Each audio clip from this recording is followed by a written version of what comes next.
So remember, మీరు జ్ఞాపకం ఉంచుకోండి, foundation is knowing God as a Father. పునాది ఏంటంటే దేవుణ్ణి తండ్రిగా ఎరగటం. And the first story or the ground floor is keeping a good conscience. ఆ గ్రౌండ్ ఫ్లోర్ ఏంటంటే మనస్సాక్షి నిర్మలంగా ఉంచుకోవటం. Next floor is building our family life. ఆ తర్వాత మన కుటుంబ జీవితాన్ని కట్టుకోవటం. When you hurt one another, ask forgiveness. ఒకరినొకరు మనం గాయపరుచుకున్నప్పుడు క్షమించమని అడగటం. Teach your children the Bible. ఆ విధంగా బైబిల్ పిల్లలకు బోధించడం. Then we build fellowship with people in the church. ఆ తర్వాత సంఘంలో ఉన్న వాళ్ళతో సహవాసం కలిగి ఉంటాం. Where we get bonded together with different brothers and sisters. ఇతర సహోదరులతో మనం ఐక్యపరచబడటం. So now you must build one another up. ఇప్పుడు మనం ఒకరినొకరు కట్టబడాలి. And make this a strong body of Christ. క్రీస్తు యొక్క బలమైన శరీరముగా దీన్ని నిర్మించాలి. That can be an example to all the other churches. ఇతర సంఘాలకి మాదిరిగా ఉండేటట్లు ఉండాలి. See, God gave those Israelites good leaders like Joshua and Caleb. యెహోషువ, కాలేబు వంటి మంచి నాయకుల్ని దేవుడు వారికి ఇచ్చాడు. God's people always need leaders. దేవుని ప్రజలకు ఎప్పుడు నాయకులు అవసరం. If the leaders are bad, God's people go astray.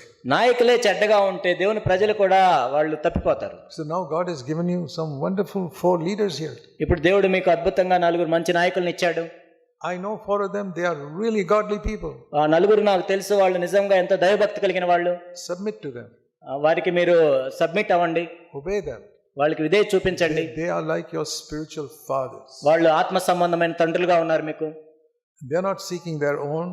వాళ్ళు ఏదో వాళ్ళ సొంత కార్యాలు చూసుకోవట్లేదు. They are not seeking for money or fame or honor or anything. వాళ్ళు ఘనత కోసమో డబ్బు కోసమో మరి దేని కోసమో కాదు. They are not being paid. వాళ్ళకి ఎవరైనా డబ్బులు చెల్లించట్లేదు ఇక్కడ. In all our 100 CFC churches, we have about 300 elders. మన 100 CFC సంఘాల్లో 300 దాకా సంఘ పెద్దలు ఉన్నారు. 16-17 countries. 16-17 దేశాల్లో. Nobody gets a pay. ఎవరికి కూడా జీతం అనేది ఎవరు. In no church do we take an offering bag. కాబట్టి ఏ సంఘంలో కూడా offering కానుకలో పట్టరు. We are a special church. కాబట్టి మనం ప్రత్యేకంగా ఉన్నాం. We never talk about money. మనం డబ్బుల గురించి ఏం చెప్పం.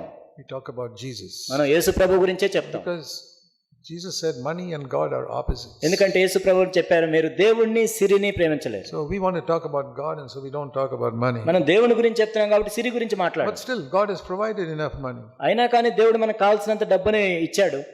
My wife and I found that in our own life. We married 56 years. 56 సంవత్సరాలు మాకు వివాహమైంది. నేను నా భార్య కనుగొన్నాం మా జీవితంలో. We never asked anybody for money. We never took a salary. మేము ఎవరి దగ్గర డబ్బులు అడగలేదు, ఎప్పుడు జీతం తీసుకోలేదు. God provided us enough. కానీ దేవుడు మాకు కావాల్సినంత ఇచ్చాడు. We lived simply, but God gave us enough. కాబట్టి మేము సామాన్యంగా జీవించాము, అయినా కానీ దేవుడు మాకు కావాల్సినంత And ఇచ్చాడు. all our churches have experienced the same thing.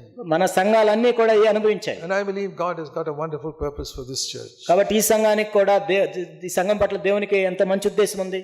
There are probably many other people in this city who need to hear the gospel you have been hearing. బహుశా మీరు వింటున్న సువార్త వినాల్సిన వాళ్ళు ఈ చుట్టుపక్కల ఎంత మంది ఉండొచ్చు. The gospel of God as a father. దేవుని యొక్క సువార్త ఏంటంటే దేవుడు మనకు తండ్రి. The gospel of living with a clean conscience every day. మంచి మనసాక్షితో ప్రతిరోజు మనం జీవించాలనేది సువార్త. The gospel of building a godly family. దైవభక్తి కలిగిన కుటుంబాలు నిర్మించుకోవాలనేది. And building a church like one body. దేవుని యొక్క సంఘాన్ని ఒక్క శరీరముగా నిర్మించాలనే సువార్త. This body has got some visible members and invisible members. ఈ శరీరంలో కనపడే భాగాలు ఉంటాయి, కనపడని అవయవాలు ఉంటాయి. The visible members in the church are those who are always up in the front. Everybody can see them. They know their names. కనపడే అవయవాలు అంటే ఎవరు ముందు కనపడే వాళ్ళు, ఎప్పుడు వాళ్ళకి తెలుసు, మనం తెలుసు వాళ్ళకి. The elders and those who sing and people like me who come and preach.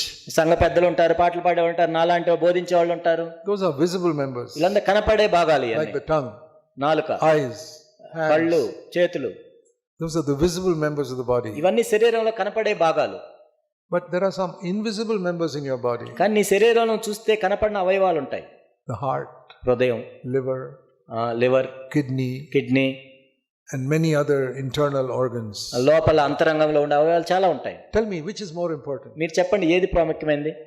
You think these visible members are more important than the internal ones? అంటే మన శరీరంలో కనపడే భాగాలు ప్రాముఖ్యమైనవా, లోపల భాగాలు ప్రాముఖ్యమైనవా?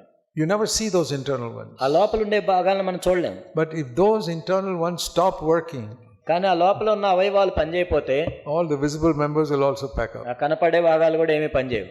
So in this church also there are some visible members. ఈ సంఘంలో కూడా కొంతమంది కనపడే వారిగా ఉన్నారు. And you think they are the most important. అంటే వాళ్ళే అత్యంత ప్రాముఖ్యమైన వాళ్ళని మనం అనుకుంటాం. Yeah, they are good godly people. I'm thankful.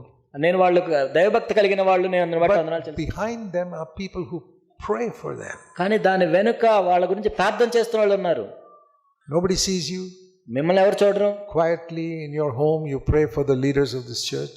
మీ ఇంట్లో మౌనంగా నెమ్మదిగా సంఘం గురించి నాయకుల గురించి ప్రార్థన చేస్తున్నారు మీరు. You don't get any honor or approval for that. దాన్ని బట్టి మీకేం ఘనత రాదు, ఎవరికి తెలియదు.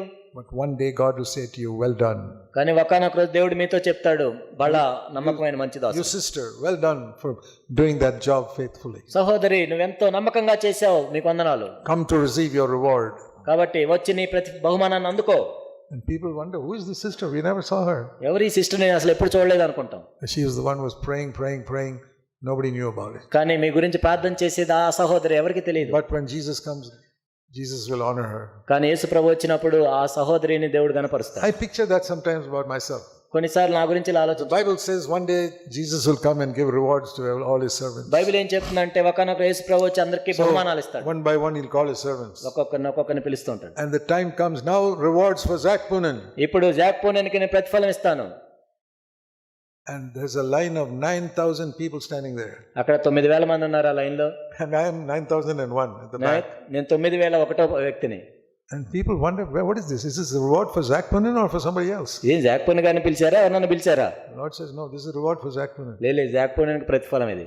These 9,000 people are the people who prayed for him. You never saw them. ఈ 9,000 మంది ఆయన కోసం ప్రార్థన చేశారు, వాళ్ళు ఎవరో మీకు తెలియదు. Zach Poonen's ministry was because of these 9,000 Jack people. పూనెన్ గారి పరిచర్య ఎందుకు ఇలా ఉందంటే ఆ 9,000 మంది వల్లే. He got his honor on the earth. Everybody thought he's a great man. ఆయనకి ఇప్పటికే ప్రతిఫలం వచ్చింది, గొప్ప దైవజనుడు అనుకుంటున్నారు. But nobody saw these 9,000. కానీ 9,000 మందిని ఎవరు చూడలేదు. Now you see them. కాబట్టి ఇప్పుడు చూడండి మీరు. I'm going to reward them publicly. నేను వాళ్ళకి బహిరంగంగా ప్రతిఫలం ఇస్తాను. I believe some of you will be there. కాబట్టి మీలో కూడా కొంతమంది ఆ 9,000 ఉంటారు అనుకుంటున్నాను. Thank you for praying for me and my wife. కాబట్టి నా గురించి, నా భార్య గురించి మీరు ప్రార్థన చేస్తున్నారు, అందుని బట్టి వందనాలు. We are what we are because many people pray for us. ఎంతో మంది మా గురించి ప్రార్థన చేస్తున్నారు కాబట్టి మేము ఇలా ఉన్నాం. It's very difficult to find a servant of God and his wife at the age of 85 and 82 traveling around the world. కాబట్టి 85 సంవత్సరాలు 82 సంవత్సరాల వయసు ఉన్న ఇద్దరు ఈ ప్రపంచం అంతా తిరగటం అనేది ఎంతో కష్టం, మనం చూడలేము. And coming to India 3 months ago in September and again coming in December. సెప్టెంబర్లో 3 నెలల క్రితం మేము ఇండియాకి వచ్చి మరలా ఇప్పుడు రావటం. How is that? ఎలా? He says 9,000 people praying for them. That's why. ఎందుకంటే ఆ 9,000 మంది ప్రార్థన చేస్తున్నారు, అందుకే. I don't take the credit for myself. కాబట్టి నా కోసం నేనేమి ఘనత My కోరుకోవట్లేదు. wife and I are very weak physically. భౌతికంగా చూస్తే నేను నా భార్య అంత బలహీనంగా ఉన్నాం. God strengthens us because these 9,000 people are pumping the blood into us. ఎందుకంటే ఈ 9,000 మంది ప్రార్థన చేసి పంప్ చేస్తున్నారు కాబట్టి మేము ఇలా ఉన్నాం. Thank you very much. కాబట్టి మీ అందరికీ వందనాలు. May God bless this church. దేవుడు ఈ సంఘాన్ని ఆశీర్వదించును గాక. We pray that God will use this church greatly for his purposes. దేవుని యొక్క ఉద్దేశం కోసం బహు గొప్పగా దేవుడు దీన్ని ఆశీర్వదించాలని వాడుకోవాలని కోరుకుంటున్నాను. I want to say to all of you, please remember to pray for us. కాబట్టి మా గురించి దయచేసి మీ ప్రార్థనలో జ్ఞాపకం చేసుకోండి. Thank you very much. మీ అందరికీ వందనాలు.